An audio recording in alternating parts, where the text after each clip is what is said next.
हर diary में लोग अपनी कहानी लिखते हैं, लेकिन इस दुनिया में एक ऐसी डायरी भी होती है जिसमें कहानी नहीं, मौत लिखी होती है।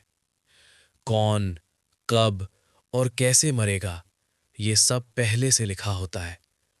और सबसे डरावनी बात यह है, इसमें जो लिखा होता है वो कभी गलत नहीं होता। Shanti Niketan hostel, room number 14। ये सिर्फ एक रूम नहीं था, ये एक ऐसा रूम था जिसके बारे में स्टूडेंट्स धीरे से बात करते थे, क्योंकि इस हॉस्टल में आज तक 48 स्टूडेंट्स की मौत हो चुकी थी। लेकिन किसी को आज तक समझ नहीं आया कि ये मौत होती कैसे है। हर बार पुलिस आती, केस होता, लेकिन कोई सबूत नहीं मिलता और केस बंद हो जाता।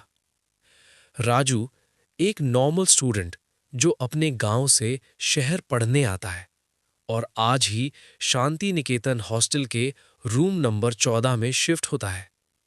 जैसे ही वो रूम में एंटर करता है, उसे एक अजीब सा एहसास होता है, जैसे रूम में कोई पहले से मौजूद हो।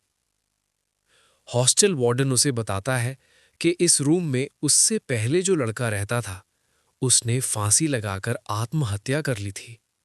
राजू चुप हो जाता है। वो अपना सामान रख रहा होता है और रूम की सफाई करता है। तभी उसको बेड के नीचे एक पुरानी डायरी मिलती है। उस पर लिखा होता है, मौत की डायरी। राजू डायरी खोलता है। राघव, 13 जून 2025, सुसाइड। राजू सोचता है शायद ये पुराने रिकॉर्ड्स होंगे और डायरी बंद कर देता है। वो हॉस्टल के बाहर जाता है, कुछ लड़कों से बात करता है। राघव कौन था? सब लोग सेम जवाब देते हैं, हाँ राघव, उसकी मौत 13 जून 2025 को ही हुई थी।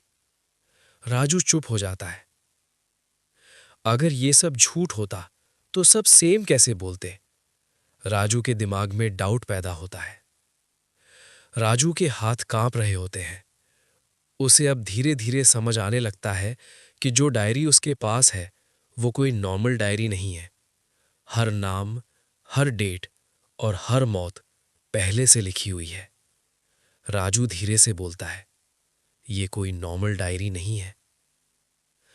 वो डायरी फिर से खोलता है और उस पर लिखा होता है, शशांक, 25 दिसंबर 2026, दोपहर 3 बजे। और ये डेट आज ही का दिन था। राजू अपनी घड़ी देखता है, 3 बजने वाले होते हैं। तभी हॉस्टल में पुलिस की सायरन जैसी आवाज गूंजती है। राजू बाहर दौड़ता है। रूम नंबर 20 के पास भीड़ होती है। वहां एक लड़के की मौत हो चुकी होती है और लोग कहते हैं ये शशांक है।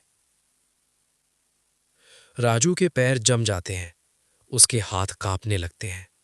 उसे समझ नहीं आता कि ये कोइंसिडेंस है या कुछ और, लेकिन अब उसके अंदर डर पैदा हो जाता है।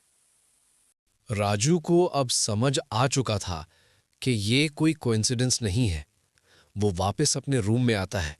हाथ अब भी कांप रहे होते हैं और वो फिर से डायरी खोलता है और उस पर लिखा होता है, रवि कुमार, 28 दिसंबर 2026, कार एक्सीडेंट। राजू डिसाइड करता है कि वो इस मौत को रोकेगा। वो रवि कुमार के घर जाता है, उसकी कार खराब कर देता है और उसे घर से बाहर ना निकलने को कहता है। रवि कंफ्यूज्ड होता है, लेकिन मान जाता है।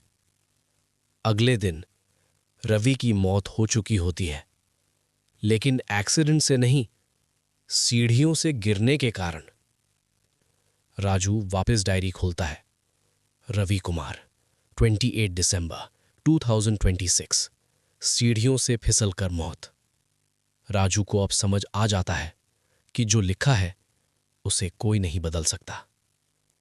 वो पुलिस को बताने जाता है, लेकिन उसके होठ बंद हो जाते हैं। वो कुछ बोल नहीं पाता। ये डायरी सिर्फ लिखती नहीं, ये अपना टारगेट चुन लेती है।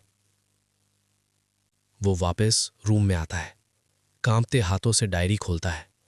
अगला पेज अपने आप पलट जाता है और उस पर लिखा होता है, राजू, 31 दिसंबर 2026 शाम 6 बजे।